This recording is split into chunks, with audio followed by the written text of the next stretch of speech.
ಹೆಜ್ಜಾನಾಯ್ಕ ನಮ್ಮ ವೀರಯೋಧ ಚಕಮಕ್ ಜಂಗ್ ಹೆಜ್ಜಾನಾಯ್ಕರದ್ದು ಹುಟ್ಟಿದ ಹಬ್ಬ ಮಾರ್ಚ್ 15ನೇ ತಾರೀಕಿಗೆ. ಇದೇ ಒಂದು ವೃತ್ತ ಮತ್ತು ಈ ಒಂದು ರಸ್ತೆಗೆ ನಾವು ಒಂದು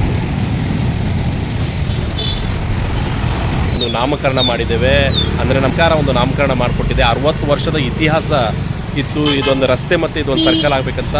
ವೀರಯೋಧ ಹೆಜ್ಜಾನಾಯ್ಕರು ಇಲ್ಲೇ ಹುಟ್ಟಿ ಇಲ್ಲೇ ಬೆಳೆದಂಥ ಬ್ರಿಟಿಷರ ಪೋರ್ಚುಗೀಸರ ವಿರುದ್ಧ ಹೋರಾಡಿದಂಥ ನಮ್ಮ ಧೀಮಂತ ನಾಯಕರು ಒಂದು ಸಂಭ್ರಮಣ ಮಾಡ್ತಾಯಿದ್ದೇವೆ. ಈಗಾಗಲೇ ನಗರಸಭೆಯವರು ಎಲ್ಲ ಕ್ಲೀನ್ ಮಾಡ್ಕೊಂಡು ಲೈಟಿಂಗ್ ಕೂಡ ಮಾಡ್ತಾಯಿದ್ದೇವೆ. ನಾವು ಕೂಡ ಹೆಜ್ಜಾನಾಯ್ಕ ಅಭಿಮಾನಿಗಳಿಂದ ಫುಲ್ಲು ಇಡೀ ಈ ಒಂದು ಕಾಣ್ತಾ ಇದೆ.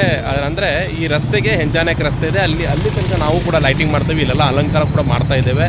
ದಯವಿಟ್ಟು ಎಲ್ಲರೂ ಎಲ್ಲ ಮುಖಂಡರು ಎಲ್ಲ ಇವತ್ತು ಈ ಒಂದು ಕಾರ್ಯಕ್ರಮಕ್ಕೆ ನಮ್ಮ ಮಾನ್ಯ ಸತೀಶ್ ಅವರು, ಮಂಕಾಲ್ ಸಾಹೇಬರು, ಉಸ್ತುವಾರಿ ಸಚಿವರು, SP ಸಾಹೇಬರು, ಅದೇ ರೀತಿ DC ಮೇಡಮ್ ಅವರು ಎಲ್ಲರೂ ಕೂಡ, ನಗರಸಭೆ ಅಧ್ಯಕ್ಷರು ಅವರೆಲ್ಲರೂ ಕೂಡ ಬರ್ತಾ ಇದ್ದಾರೆ, ಪೌರಾಯುಕ್ತರು ಬರ್ತಾ ಇದ್ದಾರೆ, ಎಲ್ಲ ಸಂಘ ಸಂಸ್ಥೆಗಳು ಬರ್ತಾರೆ. ಎಲ್ಲ ಸಮಾಜ ಬಾಂಧವರಿಗೂ ನಾನು ಕೇಳ್ತಾ ಇದ್ದೇನೆ, ಇದು ಒಂದೇ ಸಮಾಜಕ್ಕೆ ಸೀಮಿತ ಅಲ್ಲ, ಇಡೀ ಸಮಾಜ ಅವರು ಇದಕ್ಕೊಂದು ಕಾರ್ಯಕ್ರಮಕ್ಕೆ ಬರಬೇಕಂತ ಹೇಳ್ಕೊಂಡು ನಾನು ಕೇಳ್ಕೊಂಡು ಥ್ಯಾಂಕ್ ಯು ವೆರಿ ಮಚ್.